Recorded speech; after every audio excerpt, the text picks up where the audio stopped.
If you're an intentional person, then you have to decide at some point where alcohol fits into your life. For me, it doesn't fit anywhere. And it's not because of health reasons or even religious reasons, which are both totally valid if those are your reasons. But they're not my reasons.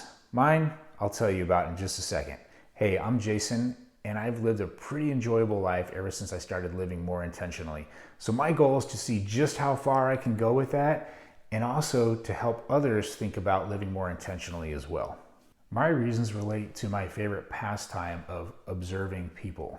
It goes back to about 26 years ago when I was a young airman stationed in Kunsan, South Korea with the Air Force.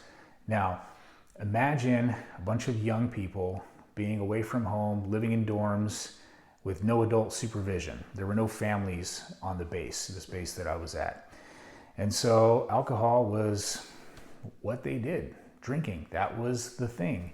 And I didn't have much of an opinion on alcohol and drinking when I was younger. I stayed away from it in general in high school. It just wasn't something that attracted me. But I did have one strong impression because of a time when I was probably around 13 or 14 years old, and my uncle was supposed to come over to our house for Thanksgiving. And this was a pretty big deal because we had a huge extended family, and all of the family was going to be together for the first time in a really long time. Except for my uncle, who got drunk, punched a wall, and broke his hand and had to go to the hospital, so he wasn't able to come. And I just remember thinking, man, what a dumb thing to do. Why would somebody do that? And then I kind of paid attention to him. He continued to drink after that. And I'm just thinking, why? Didn't he learn his lesson, But, maybe he was an alcoholic and it's really hard for him to quit. I don't know. I don't know the full story there. But it kind of checked with what I saw in Korea. I saw people defecate on themselves. I saw people collapsed in stairwells. I saw careers get ruined because of it. I had this friend here, I'll put a picture up. I had a friend he was in his early 20s. He was from Texas, really nice guy. And he was celebrating the end of a week-long exercise, and he was planning on drinking so much that night that he knew he wasn't going to be able to get himself dressed in the morning. So here he is, he went to sleep in his uniform, boots on and everything, so that he could just have his roommate help him out of bed and get to work. And I just saw, you can see a little bit of vomit there on his sheets. And I saw this and I'm just thinking, man, this guy's got a problem. And of course, most people thought it was funny. And I'm thinking, this is really kind of sad. So seeing that, and of course, over the rest of my time in the military, it wasn't just in Korea, alcohol is a huge pastime of people in the military. It's a big deal. Whenever I was deployed, some of the places they were allowed to drink, it was limited, it was highly regulated, and they got 2 or 3 tickets so they could get their drinks, and it was what they really looked forward to. Like that was the big event of their day.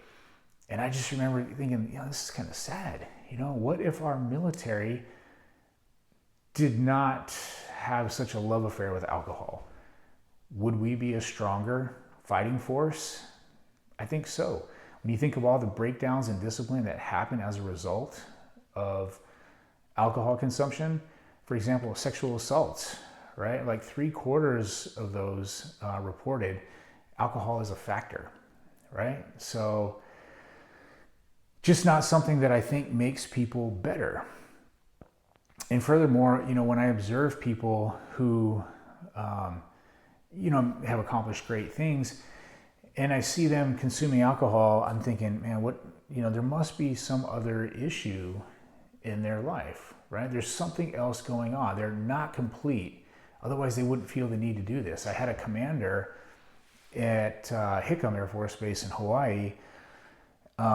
This is a 05 lieutenant colonel in the Air Force, and he got so drunk and stupid that they called the security forces. He was the security forces, the military police commander, and they called some of his troops to come get him and get him away from the officers club because he was making a fool of himself. And I'm just thinking, man, that's really kind of pathetic if you think about it, right?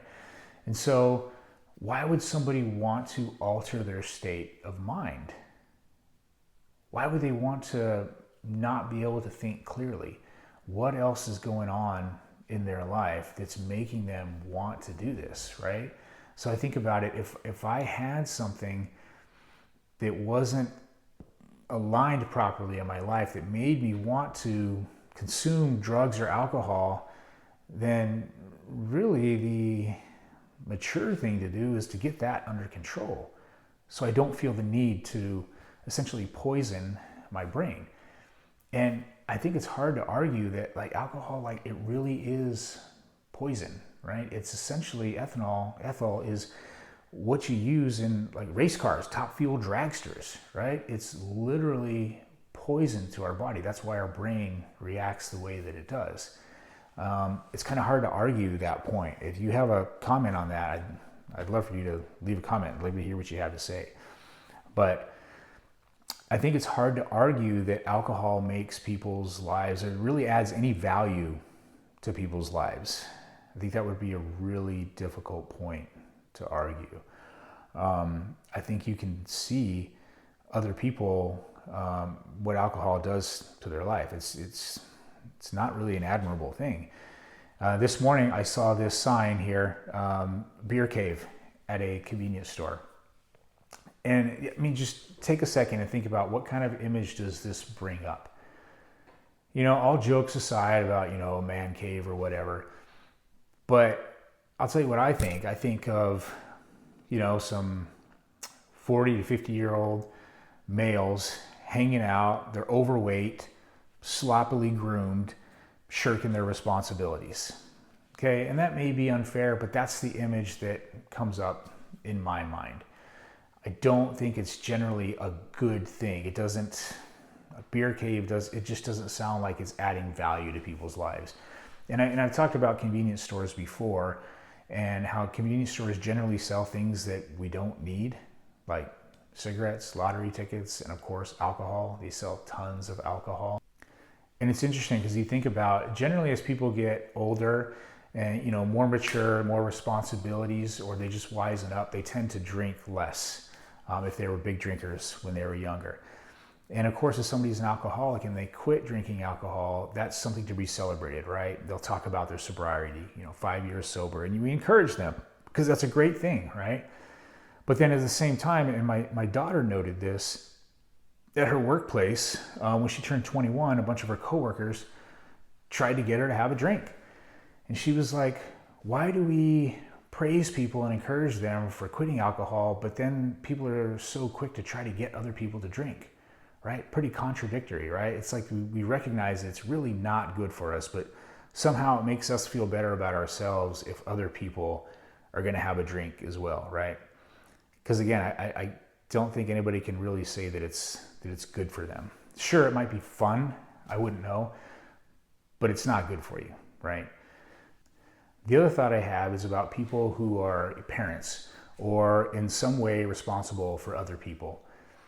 And think about how if they consumed alcohol and they don't have their mental faculties there, how can they be there for their kid, for example? Their kid gets hurt and they need to drive them, you know, to urgent care, to the emergency room, right? And they can't do that because they've consumed alcohol. Or physically, they need to do something for them around the house and they can't walk straight, they can't think straight, right? I just can't ever imagine putting myself in a position where my family can't depend on me because I chose to intentionally poison myself. Again, I mean, that's really what it is, right? It just doesn't make sense. I know it's so accepted by society, but if you think about how crazy that really is, that we have just come to accept that taking these little doses of poison to make our brain feel funny, like that's an accepted thing. Yeah, it's really kind of sad, because if you think about as a whole in society, if there was no such thing as alcohol and not something else to replace it, like if we just took alcohol out of the whole equation, think about, would we be better off as a society? You think about all the problems that come from alcohol.